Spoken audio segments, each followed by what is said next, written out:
The dog days are not about heat. They are about heaven watching in silence, while the world attributes this season to weather, to climate, to the burning presence of the sun. Those with spiritual sight know better. The weight you feel in mid-July isn't just atmospheric. It's eternal. It's the silence of the spirit that speaks louder than thunder. The kind of silence that reveals more than 1,000 words. These are the days when heaven observes rather than intervenes. When God's voice is not absent but withdrawn. Waiting, watching, measuring your response to stillness. Most people don't recognize the shift because they're too loud internally. They fill the silence with noise, with action, with distractions disguised as duty. But these days aren't calling you to move.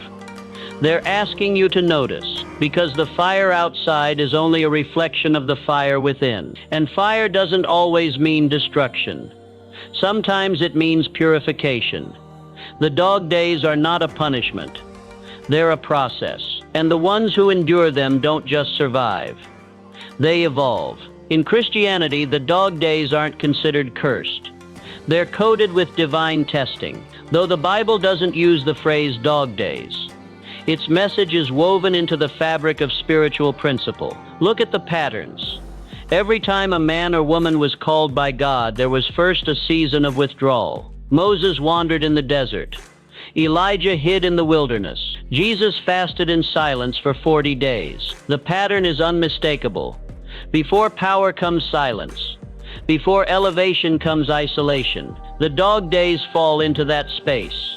Those middle days of summer where time feels heavy and the soul feels exposed. Not because God is gone, but because He is examining, not punishing, not abandoning, refining. And what most people call discomfort is actually an invitation into awareness. These days test your sensitivity to the Spirit. They ask you, will you recognize a sacred season when it's not wrapped in blessings or breakthroughs? Will you trust when there's no clear voice? When the sky is silent? When nothing seems to move? That's what makes the dog days dangerous.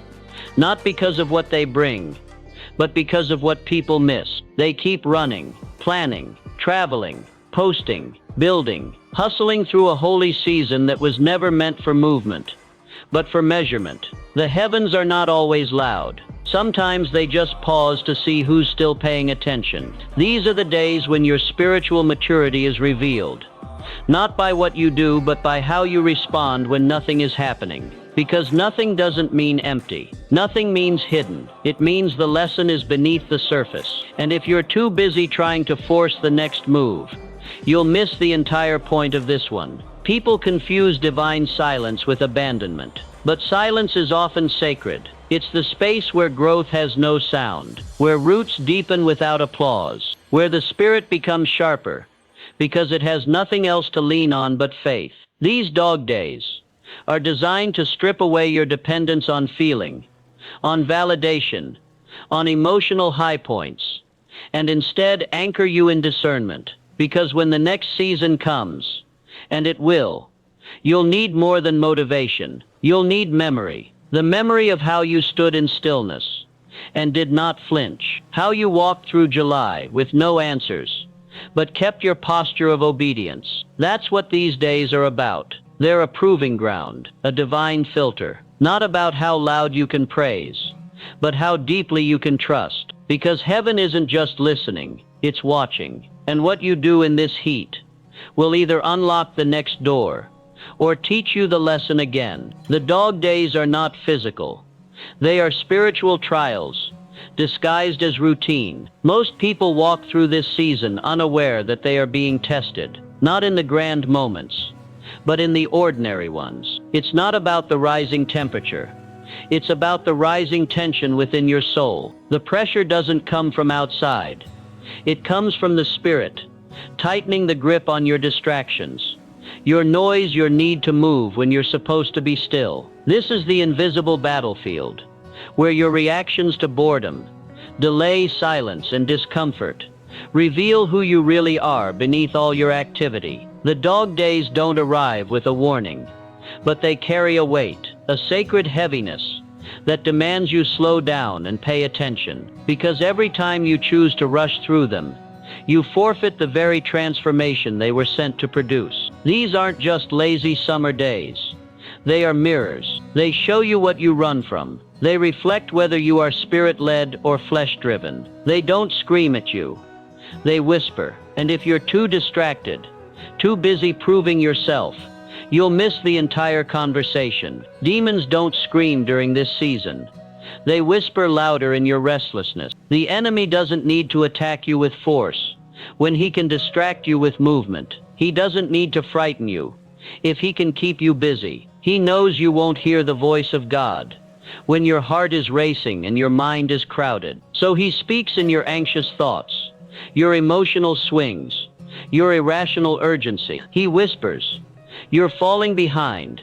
You need to act now.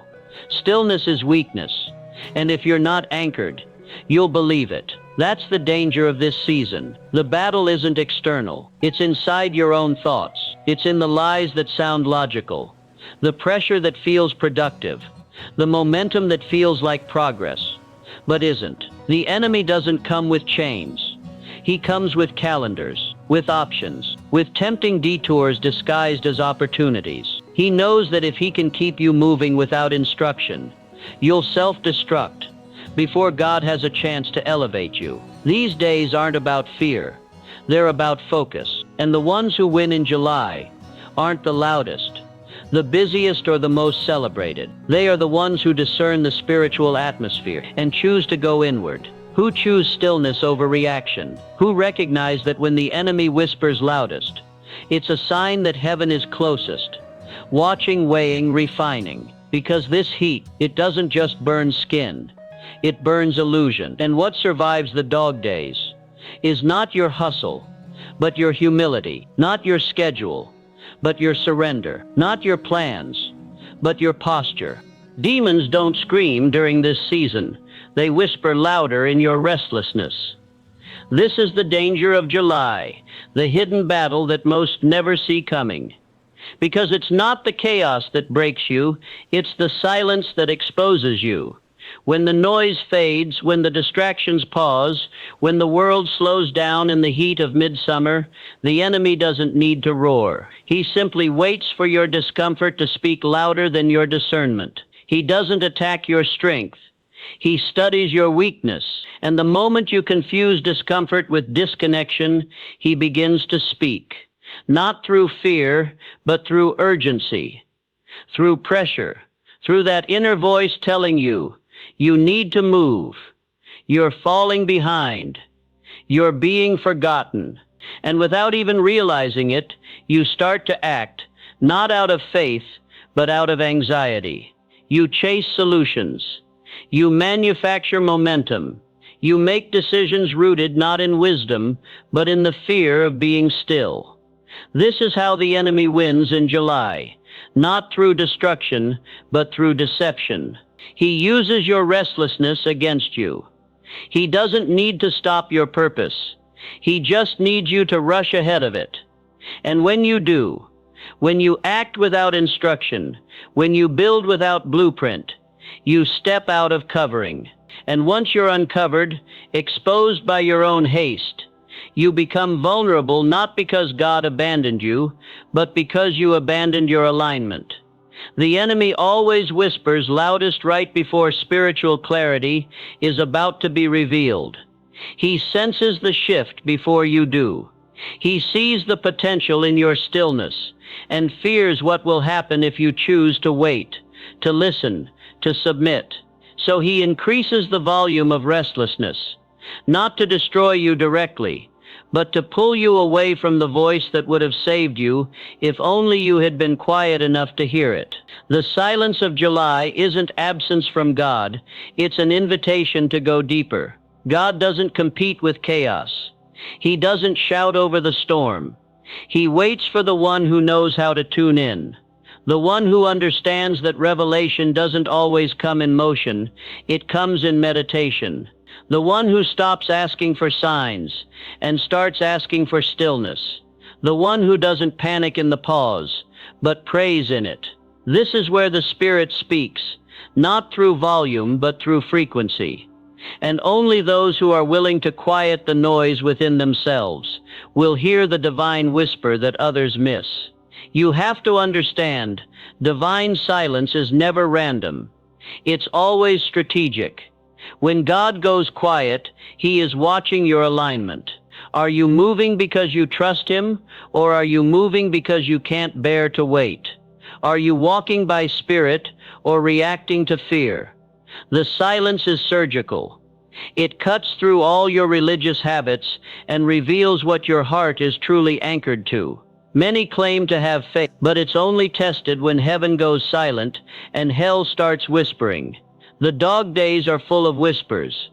Not all are demonic. Not all are divine. But only the disciplined ear can tell the difference. This is your test. Not to fight harder. Not to hustle louder. But to listen deeper. July isn't God leaving the room. It's God drawing you closer by removing the crutches you've leaned on. He's not punishing you. He's preparing you. But only if you stop interpreting silence as abandonment and start recognizing it as invitation. The ones who walk through these days aligned are not the ones who do more, but the ones who hear more. And hearing only happens when you're still. You don't lose in July because of weakness. You lose because you moved without instruction. Most people aren't falling apart because they lack strength. They fall because they ignore timing. July is not a month that demands energy. It demands obedience. And obedience isn't proven when everything is loud and clear. It's proven when heaven is silent and the path ahead looks still, dull and dry. That's the true test of the dog days. You feel the pressure to act, to solve, to go, to fix, and yet nothing in your spirit is saying move. But because you mistake restlessness for urgency, you step, and that one step, taken out of timing, throws off the entire rhythm of your next season. God didn't deny you. You just walked ahead of His voice. And now you're navigating confusion you created with your own impatience. This is the danger most never see coming. They think momentum is always good. They think motion equals progress. But if God didn't speak, then you're not walking in purpose. You're walking in assumption. An assumption will always cost more than you expected. It looks right. It feels urgent. But it's flesh wrapped in illusion. You don't need more effort. You need more discernment. And discernment is birthed in stillness, not stress. The enemy doesn't attack your body. He distracts your spirit when you refuse to sit still. Satan's greatest weapon isn't force. It's suggestion. He doesn't need to destroy your faith. He just needs to detour it.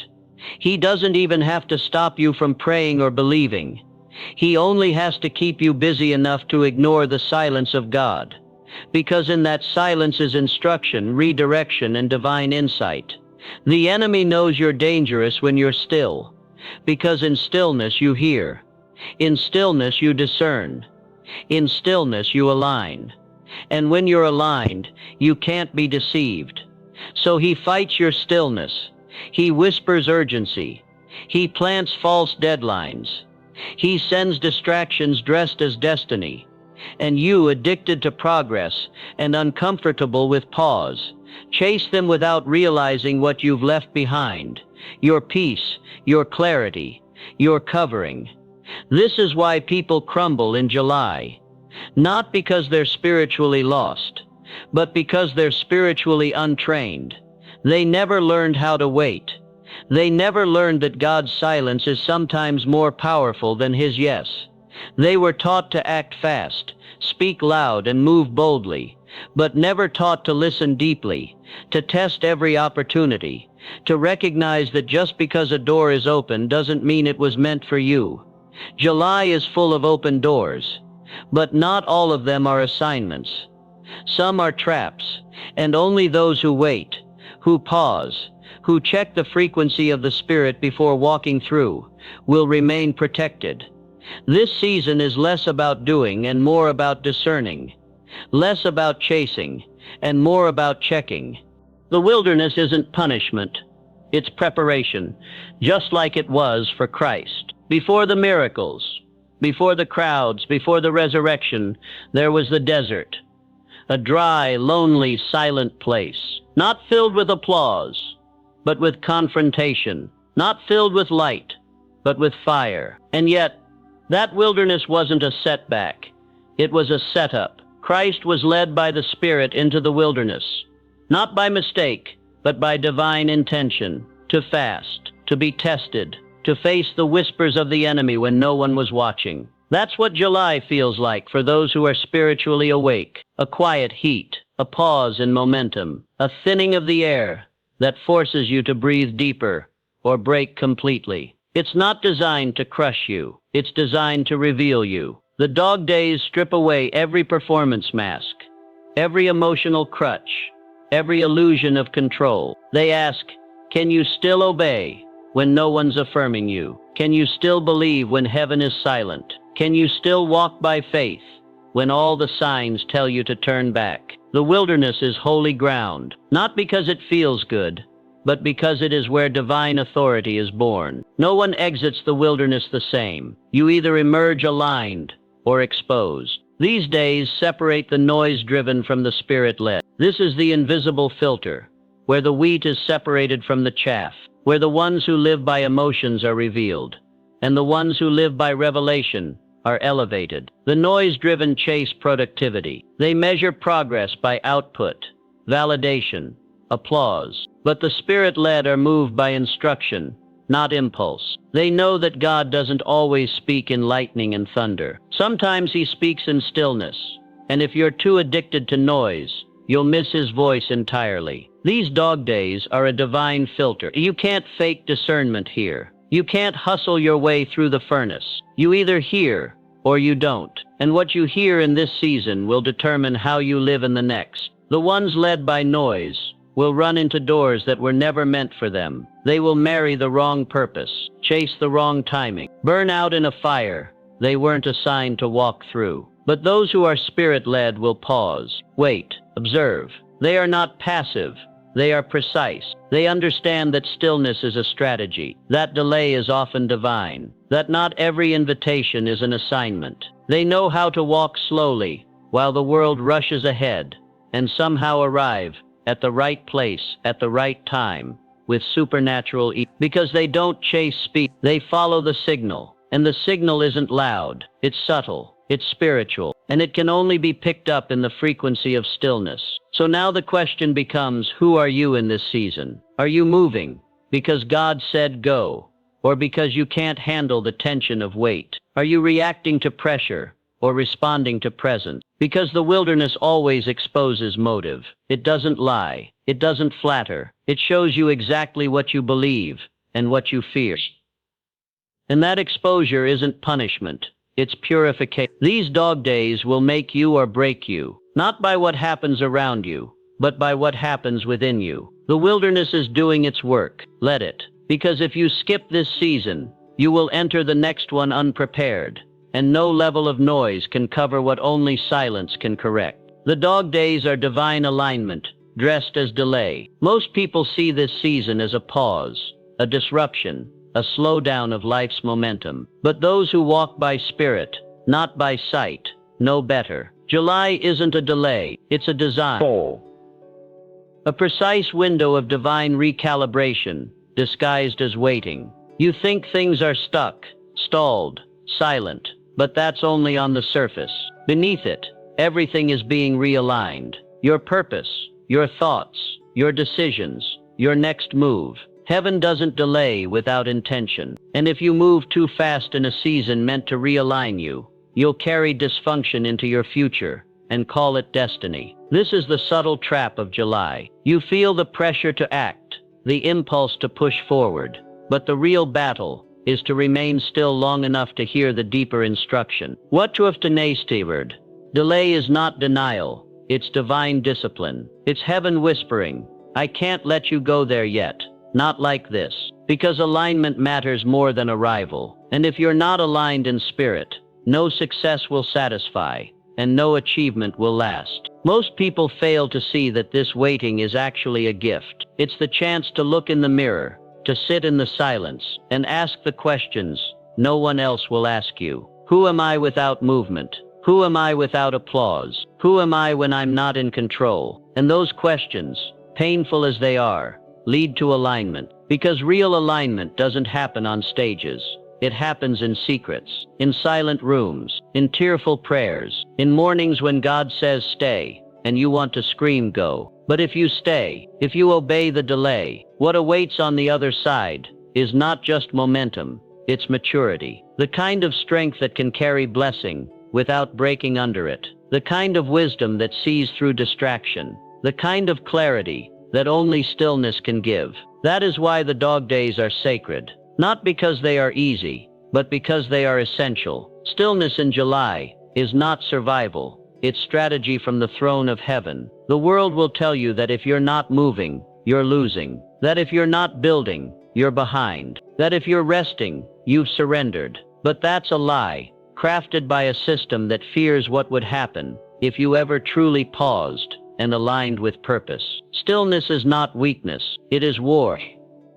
It is spiritual warfare at the highest level, because it takes more courage to be still in obedience than to run in panic. It takes more faith to wait for God's whisper than to follow your own noise. July's stillness is a weapon, a holy defiance against the pressure to produce. A bold statement that says, I trust divine timing more than my own urgency. And when you learn to sit in that stillness, you begin to operate on a different frequency. You stop reacting to everything. You stop chasing everything. You start hearing clearly, deciding wisely, moving only when led, not when pushed. That's the power of spiritual stillness. It doesn't just protect you, it positions you. Because in the silence of July, heaven is still speaking, not loudly, not emotionally, but clearly, quietly, strategically. And if you tune in, if you stay still long enough, you'll receive not just a word, but a weapon. The very thing you'll need to walk into August,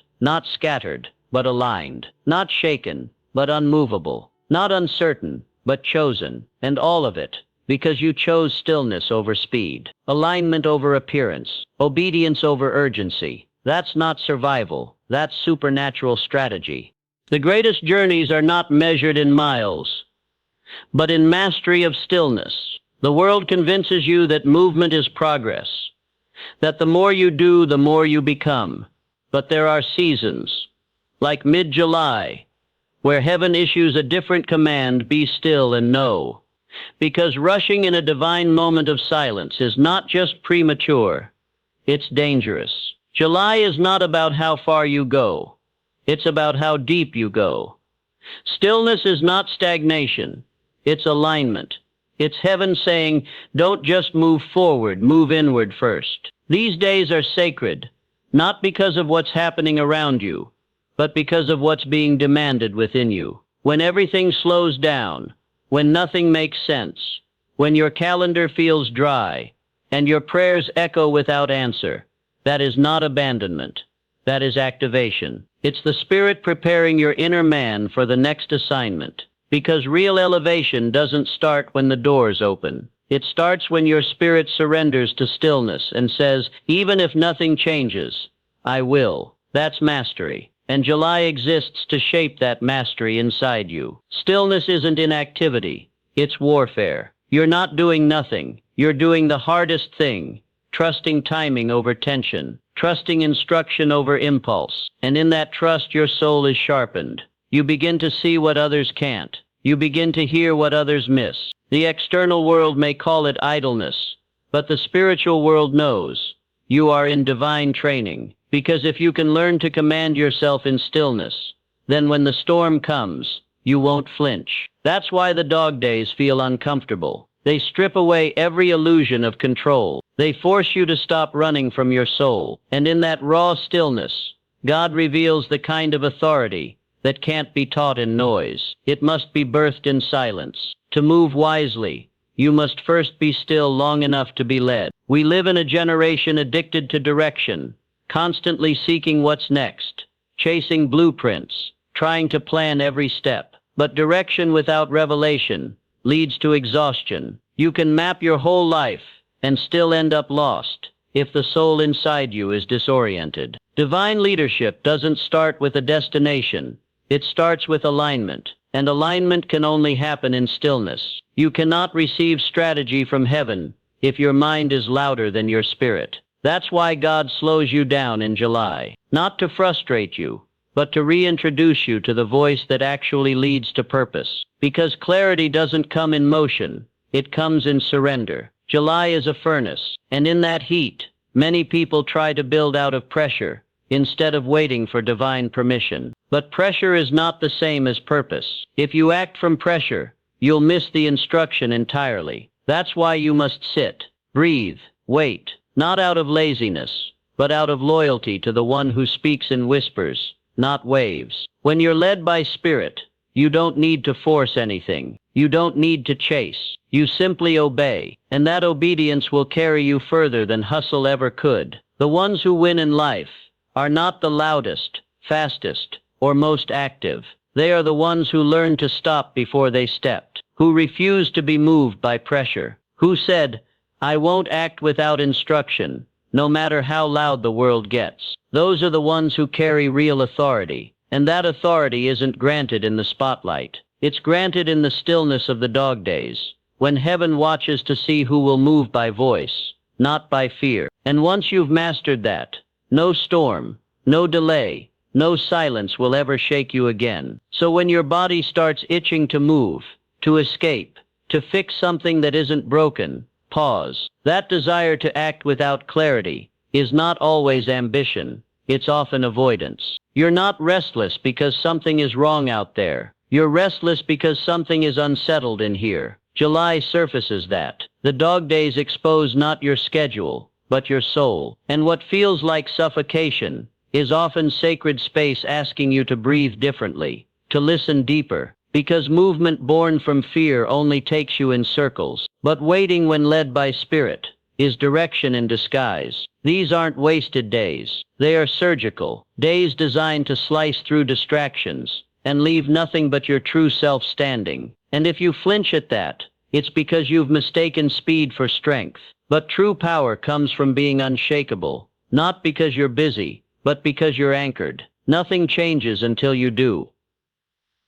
The dog days weren't sent to torment you. They were sent to transform you. But transformation cannot happen without confrontation. And confrontation can't happen when you're moving too fast to feel. That's why July slows you down, not to delay your purpose, but to disrupt your pattern. You've been surviving on adrenaline, operating off autopilot, measuring progress by activity, not alignment. But heaven's not impressed by busy hands and wandering hearts. Heaven responds to stillness, to obedience, to hearts that say, "I won't take another step until I'm told." That's what these days are demanding. A recalibration of pace, of purpose, of posture. Because the next door isn't unlocked by effort. It's unlocked by awareness. And awareness only comes when you are still enough to notice what's been out of place. July is not passive. It's pressure. Divine pressure. The kind that squeezes everything false out of you until only your real identity remains. The heat you feel isn't punishment. It's purification. You are being made new, but you cannot become new if you keep carrying old movements into sacred seasons. You've been moving like the world, reacting like the culture, chasing like the crowd, and now the Spirit is saying, "Be still, let me remake you." That remaking doesn't happen on stages. It happens in silence, in July, when everything feels like it's stopped. But what's actually happening is your soul is being reshaped. That's why the discomfort is holy, because it's pulling you back to the blueprint, not your version of success, his. And that version can't be built with unhealed wounds, scattered focus, and shallow foundations. You don't need another plan. You need to pause. You don't need to move harder. You need to sit longer. The path ahead requires a version of you that July is trying to forge right now. But only if you let it. Only if you stay still long enough to let the fire work for you, instead of running from it. Because those who run will repeat, but those who remain will rise. And when the stillness is over, when the clouds lift, and the voice speaks again, those who waited will not walk into their destiny unsure. They will walk in unshakable, And no man, no fear, no devil will be able to move them. Why? Because they didn't just survive the dog days. They were reborn in them.